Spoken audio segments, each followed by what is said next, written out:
Tu connais cette sensation d'être entouré de génies alors que tu n'as même pas fini de comprendre comment fonctionne ta machine à café? Paul Thomas Anderson, lui, a réglé le problème très tôt. Il n'a jamais eu l'intention de comprendre ta machine à café. Il voulait juste posséder la cafétéria, le studio et le cerveau des gens qui y travaillent. On parle d'un type qui, à 12 ans, a reçu une caméra Betamax et a décidé que l'école était une perte de temps monumentale par rapport au pouvoir de cadrer un visage. C'est le pur produit de la San Fernando Valley, ce quartier de Los Angeles qui n'est ni tout à fait Hollywood, ni tout à fait la banlieue, mais un entre-deux un peu poisseux où les rêves de gloire finissent souvent dans une vidéo pour adultes ou dans un diner ouvert 24 heures sur 24. Aujourd'hui, j'ai regardé pour toi et analysé sur 3 décennies le cinéma de Paul Thomas Anderson, PTA. Et si tu penses que c'est trop long, rappelle-toi que Daniel Day-Lewis a appris à coudre des robes de haute couture juste pour un rôle. Avant de disséquer le pétrole et les névroses, fais comme PTA sur un plateau de tournage, prends le contrôle. Abonne-toi, lâche un like et active la cloche. On ne fait pas de la figuration ici. On essaye de construire une anthologie. On a besoin de ton engagement pour prouver à l'algorithme que le vrai cinéma a encore une place entre 2 vidéos de chats qui font du skateboard. Si vous voulez comprendre l'ADN de Paul Thomas Anderson, il faut arrêter de regarder vers Hollywood et baisser les yeux vers la San Fernando Valley, plus précisément à Studio City. Ce n'est pas le Los Angeles des paillettes, c'est le Los Angeles des artisans, des techniciens et de ceux qui font tourner la machine quand les projecteurs s'éteignent. Paul n'est pas un étranger qui a débarqué avec des rêves plein la tête, non. C'est un enfant du sérail, un insider qui a appris à lire dans les scripts de son père. Son père, parlons-en, car c'est la clé de voûte de toute son œuvre. Ernie Anderson, pour le grand public américain des années 60-70, c'est Goulardi, un présentateur de films d'horreur de série B déguisé avec une perruque et une fausse barbe qui dynamitait les codes de la télévision avec un humour anarchique et irrévérencieux. Ernie, c'était la voix de ABC, le network, l'homme qui annonçait les programmes avec ce timbre de baryton rocailleux que Paul imitera plus tard pour diriger ses acteurs. Alors imaginez le décor, le jeune Paul grandit dans une maison où l'on croise des icônes de la télé, où l'humour est une arme de défense et où l'on déconstruit le prestige du showbiz avant même de savoir lasser ses chaussures. De là vient son rapport si particulier aux acteurs. Il les aime, il les vénère, mais il n'est jamais impressionné par eux. Il connaît l'envers du décor. Il sait que derrière le costume de Goulardi, il y a un homme avec ses doutes, ses colères et ses fragilités. C'est pour ça que ces films ne traitent jamais de stars, mais de gens qui essaient désespérément d'en devenir une ou qui croulent sous le poids de leur propre image. Cette enfance à Studio City, c'est aussi l'école de la débrouille. Ernie encourage la passion de son fils. À une époque où les gamins jouent au baseball, Paul, lui, reçoit, comme je vous l'ai dit, une caméra Betamax. Il ne fait pas des films de vacances, il fait des remakes de ce qu'il voit à la télé. C'est là qu'il tourne son premier court-métrage culte, The Dirk Diggler Story, une parodie documentaire sur une star du porno disparue, Boogie Nights. À 17 ans, il utilise déjà les codes du docu-fiction pour explorer la chute d'une idole. Le porno pour lui n'est qu'un prisme pour parler de ce qu'il voit autour de lui, des familles de substitution qui se créent dans les marges de l'industrie.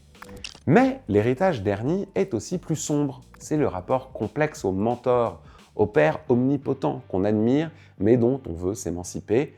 Regardez la relation entre Jack Horner et Dirk Diggler dans Boogie Nights, ou celle de Daniel Plainview et son fils adoptif dans There Will Be Blood, c'est toujours la même histoire. Un fils qui cherche le regard d'un père qui est trop occupé à construire son propre empire ou sa propre légende. C'est cette proximité avec le business qui donne à Paul cette assurance insolente dès ses débuts. Quand il arrive sur le plateau de son premier long métrage, il n'a pas peur des techniciens qui ont 2 fois son âge. Il parle leur langage. Il sait qu'un film, c'est de la sueur, des câbles et des engueulades avant d'être de l'art. Il a hérité d'Ernie ce goût pour le chaos organisé et cette exigence de vérité, même quand on porte une perruque ridicule. Studio City n'a pas fait de lui un rêveur, elle a fait de lui un bâtisseur de cathédrales qui connaît le prix de chaque brique. Tout commence avec une énergie que plus personne n'a aujourd'hui. À 26 ans, PTA sort Hard Eight, double mise, un film de casino sec, nerveux, avec déjà sa famille d'acteurs. Philip Baker Hall, John C. Reilly et l'immense Philip Seymour Hoffman. Mais c'est avec Boogie Nights en 1997 qu'il fait exploser la porte d'entrée d'Hollywood. Imagine le culot, un film de 2h30 sur l'industrie du porno des années 70, filmé avec la virtuosité d'un Scorsese sous caféine.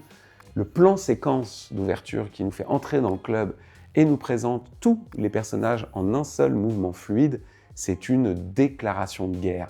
Il dit au monde « Je sais tout faire et je vais le faire mieux que vous ». Dans Boogie Nights, PTA utilise la caméra comme un instrument de musique. Ça vole, ça tourne, ça s'arrête brusquement sur un visage dévasté par la cocaïne ou la solitude. C'est là qu'on découvre sa thématique fétiche, la famille de substitution. Ces personnages sont toujours des parias, des types paumés qui cherchent un père, un mentor ou juste un groupe de gens aussi bizarres qu'eux pour ne pas crever seuls. Burt Reynolds, en mentor du X, c'est le génie du casting de PTA. Prendre une icône oubliée et lui redonner sa dignité par la tragédie. Mais PTA n'est pas du genre à se reposer sur ses lauriers. En 1999, il sort Magnolia, 3 heures. Une mosaïque de vie brisée dans la vallée, c'est le film de tous les excès. C'est le moment où il décide que la structure narrative classique est une prison. Il fait pleuvoir des grenouilles, littéralement. Il fait chanter ses acteurs sur des Amy Man en plein milieu du film et il transforme Tom Cruise en gourou de la séduction misogyne et pleurnichard. C'est à la fois magnifique et insupportable de maîtrise. C'est pour ça que je le déteste un peu. C'est du cinéma qui hurle, qui déborde, qui cherche le pardon.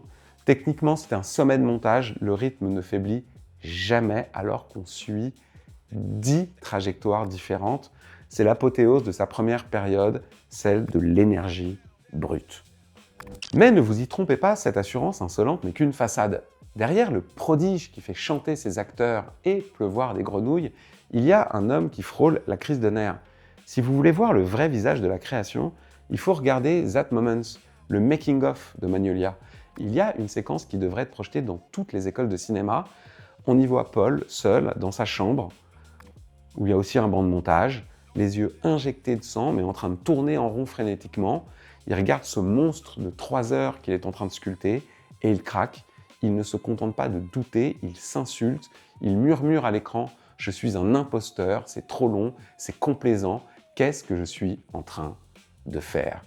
Et moi qui avais adoré le film et qui l'avais vu avant, j'ai détesté voir ce génie douter de ce film que moi, j'avais adoré. Comprenez mon rapport chelou?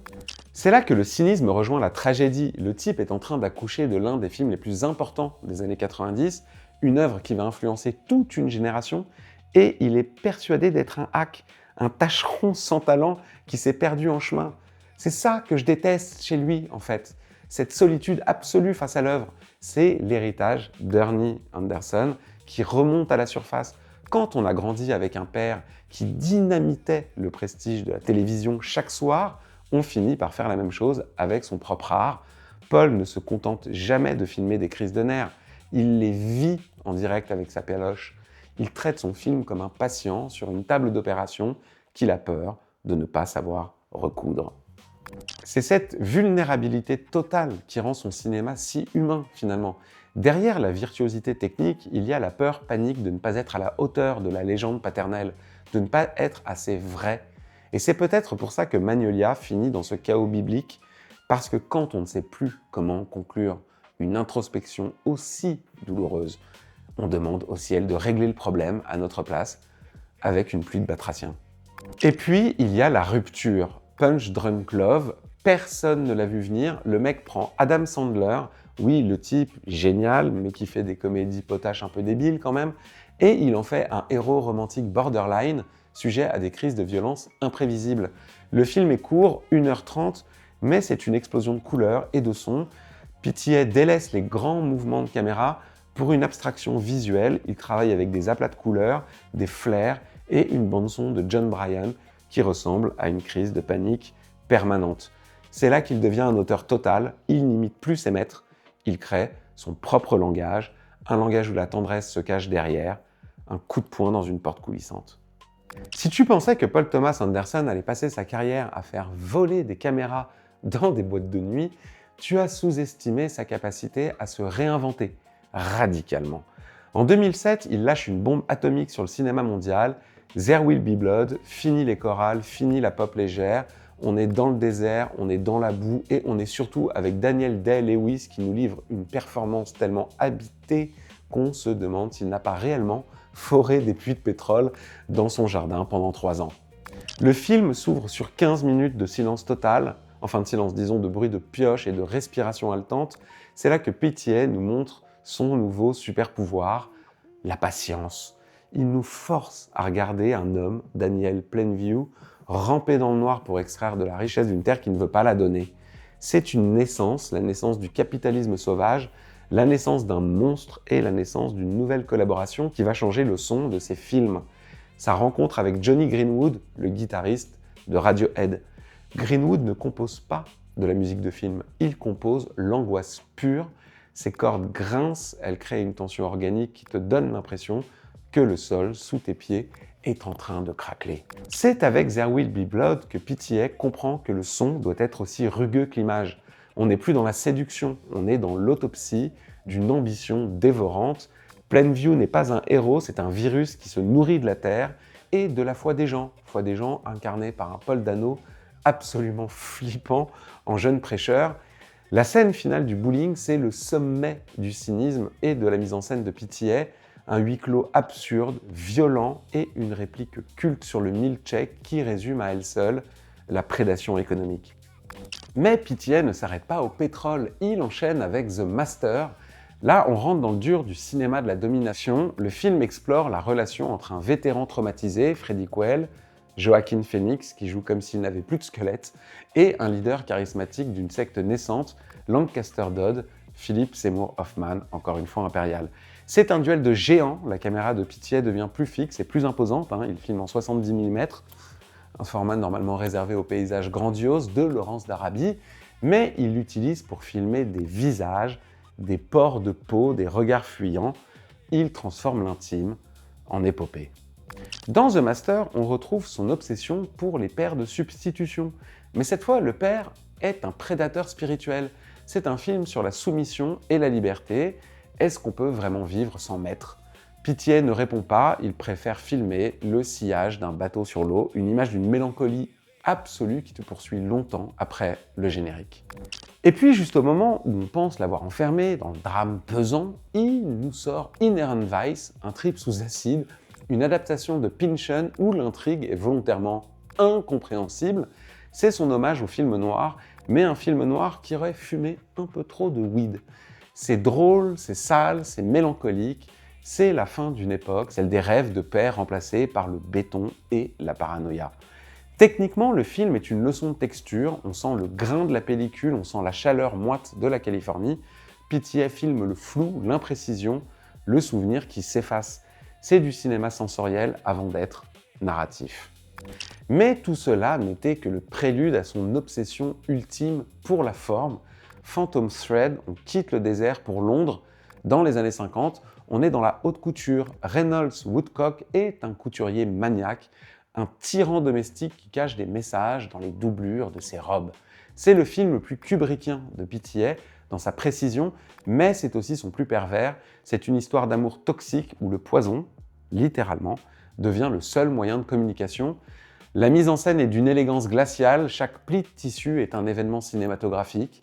PTA y signe lui-même la photographie, officieusement, créant une lumière diffuse, vaporeuse, comme si on regardait le film à travers un voile de soie. Pas de soie, de soie, le tissu de soie. Après les psychoses de Londres et les sectes maritimes, Paul Thomas Anderson a fait ce que tous les grands maîtres ont fait un jour. Il est rentré chez lui.